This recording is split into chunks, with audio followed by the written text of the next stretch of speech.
സസ്യാഹാരികളുടെ protein ബജറ്റിൽ ചർച്ചയായി മക്കാന. ബീഹാറിൽ മക്കാന ബോർഡ് പ്രഖ്യാപിച്ചത് കേന്ദ്ര ബജറ്റിലെ സുപ്രധാന പ്രഖ്യാപനങ്ങളിൽ ഒന്നായിരുന്നു. മക്കാനയുടെ ഉൽപാദനം വർദ്ധിപ്പിക്കുക, സംസ്കരണം സുസംഘടിതമാക്കുക, മൂല്യവർദ്ധിത ഉൽപ്പന്നങ്ങൾ വികസിപ്പിക്കുന്നതിന് പ്രോത്സാഹനം, വിപണനം ശക്തിപ്പെടുത്തുക തുടങ്ങിയ ലക്ഷ്യങ്ങളാണ് മക്കാനയ്ക്കായി പ്രത്യേക ബോർഡ് രൂപീകരിക്കുന്നതിന് പിന്നിൽ. ബജറ്റിലടക്കം വൻ ചർച്ചയായ മക്കാന എന്താണെന്ന് ഒട്ടുമിക്ക ആളുകൾക്കും അറിയില്ലായിരിക്കും. എന്താണ് ഇതിന്റെ പ്രാധാന്യമെന്ന് നോക്കാം. സസ്യാഹാരികളുടെ പ്രോട്ടീനാണ് മക്കാന എന്ന പേരിൽ അറിയപ്പെടുന്ന താമരവിത്ത്. കുറച്ചു കാലങ്ങളായി ഫിറ്റ്നസ് പ്രേമികളുടെ അടുക്കളകളിലെ സ്ഥിരം വിഭവമാണിത്. മക്കാന സൂപ്പർ മാർക്കറ്റുകളിലടക്കം സാധാരണയായി കാണുന്നു. ഫ്ലേവർ ചേർത്തും ഫ്ലേവർ ചേർക്കാതെയും മക്കാന ലഭിക്കും. പോഷകങ്ങളാൽ സമ്പുഷ്ടമായ മക്കാന നിരവധി ആരോഗ്യ ഗുണങ്ങൾ കൂടി വാഗ്ദാനം ചെയ്യുന്നുണ്ട്. മക്കാനയിൽ കാൽഷ്യം, മഗ്നീഷ്യം, ഇരുമ്പ്, ഫോസ്ഫറസ് എന്നിവ അടങ്ങിയിട്ടുണ്ട്.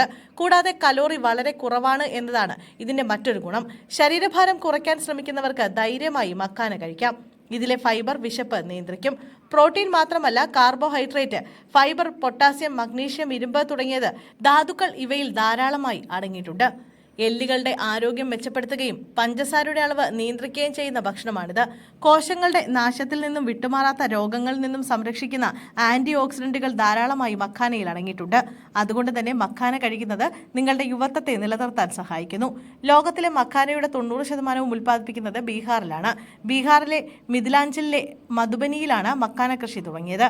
Pakistan, China, Malaysia, Bangladesh, Canada എന്നീ രാജ്യങ്ങളിലും മക്കാന കൃഷി ചെയ്യുന്നുണ്ട്. ബ്രോക്കറേജ് സ്ഥാപനമായ സറോദയുടെ സഹസ്ഥാപകനും സംരംഭകനുമായ നിഖിൽ കാമത്ത് ഇന്ത്യയുടെ ഏറ്റവും വലിയ ആഗോള കയറ്റുമതിയായി മക്കാന മാറുമെന്ന് പ്രവചിച്ചിരുന്നു. അടുത്തിടെയാണ് ഇദ്ദേഹം മക്കാനയുമായി ബന്ധപ്പെട്ട പോസ്റ്റ് എക്സിൽ പങ്കുവച്ചത്.